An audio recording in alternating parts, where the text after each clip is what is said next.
Hello, wonderful people of the internet. I had a brilliant idea yesterday. I thought, why don't I make myself a janky little app that will generate a random number between 1 and 100, and I've got 100 questions that I can ask myself that will, I don't know, I'll give like a little questions and answer kind of thing about whatever comes up in these questions. So yeah, I'm going to do it anyway. I'm going to run the thing and do the thing and yeah, do the thing.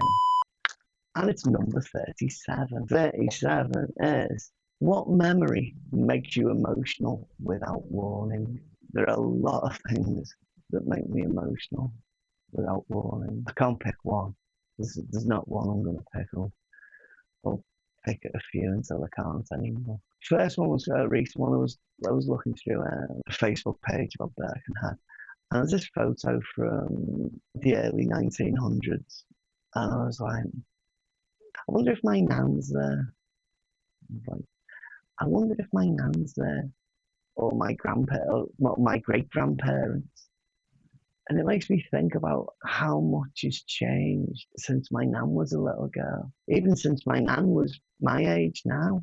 Because how much has changed in technology, like that photograph compared to what we can do now, like me shooting a video on this tiny little box that has got more power than what the computers had that got men to the moon. But I think about those things of when there's photos from back when my grandparents were little, when my mum and dad were little.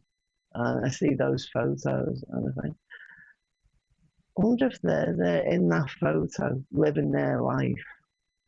But you can't see them because they're usually aerial photos of Birkenhead. And I think my dad could be there in that photo, either sitting at a table somewhere with his family, or walking down the street, maybe playing with his mates or something like that. Like sometimes when I see, because my dad fought in the Second World War, don't know where he was based, don't know what he did. I know he was in the Royal Pioneers, but I don't know any more than that. But I see it's sort of like, because like I'm living in Plymouth now, and I saw footage of like soldiers in Plymouth, and I was saying, I wonder if my dad was here at some point. He did tell me at one point, there's a photo somewhere amongst all my little photos of my dad as a very young man. And he said the photo was taken in Greenland.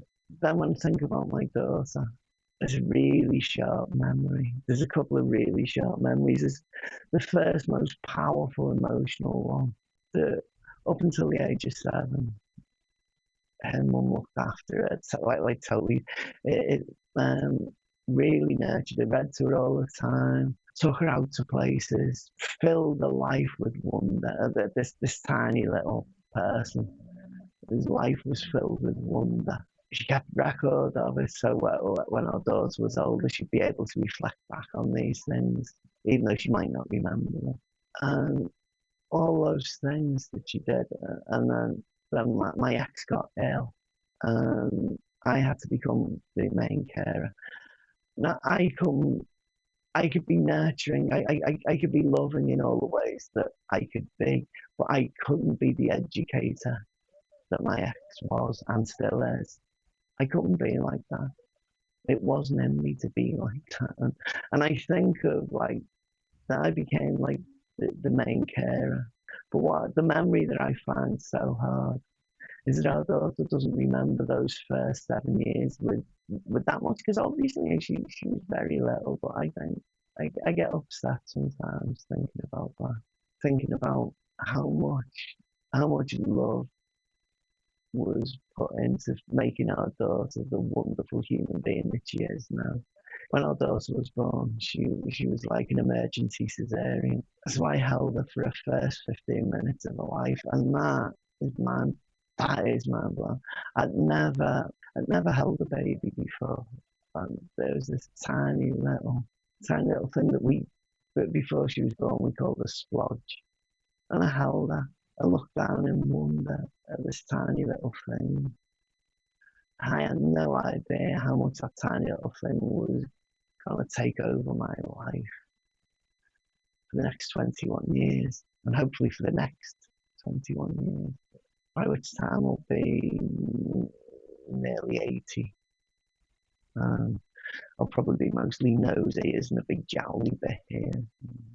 I think about like my childhood, my own childhood. There was my mate who used to play football with, Paul and Bava. There's only three places where I could ever be. Is like Five Bob's garage, the field, or the Stony where we played football.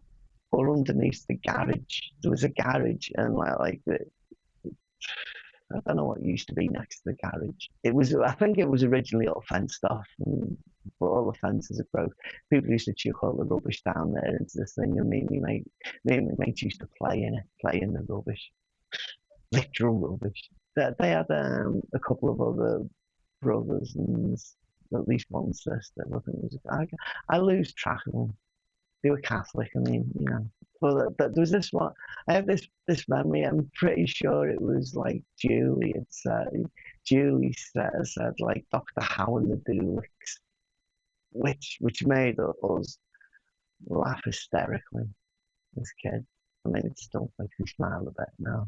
You know. There's one time somebody was in an Asda trolley and swinging it round on this gravelly bit outside their house. And the trolley went flying, and whoever was in the trolley went flying. I can't remember who it was who was in the trolley.